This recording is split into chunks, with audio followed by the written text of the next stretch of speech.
Hi, I'm Jennifer Jumis, and I'm a voiceover artist.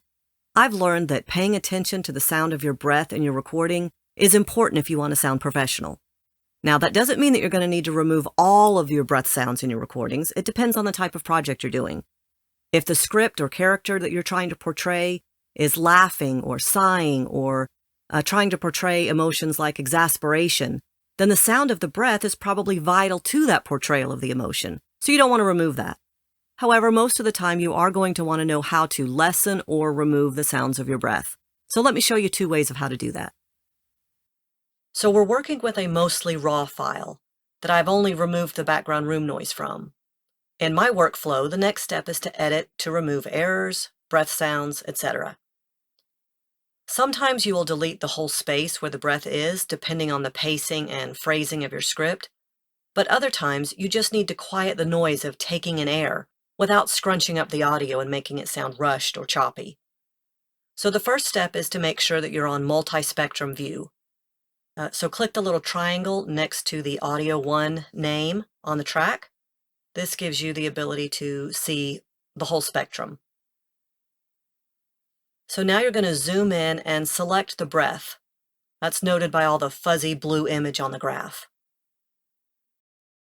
You can reduce the volume of just this little section to like -50 for a more subtle editing of the breath sounds.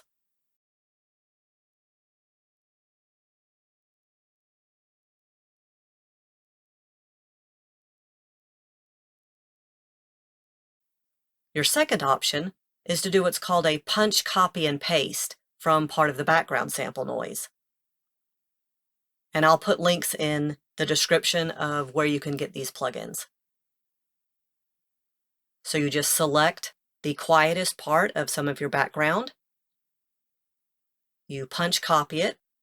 If you just do a straight copy paste, then the length of your audio has to be exact so that you don't mess up your pacing.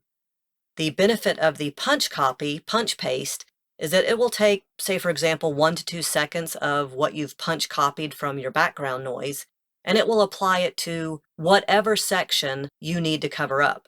That could be a 1/4 of a second or 10 seconds or anything in between. That way you don't have to be as precise with exactly how you're selecting that breath area.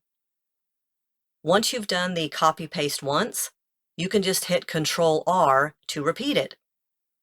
So I'm going to speed up my editing video and finish taking the breath sounds out of this track.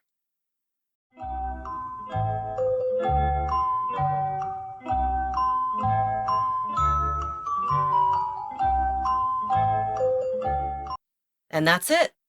Make sure to listen through the whole track to make sure that the pacing and phrasing is exactly what you want. Again, I hope you find these editing tips to be helpful and informative. If they are, please subscribe so that you won't miss out on my future videos.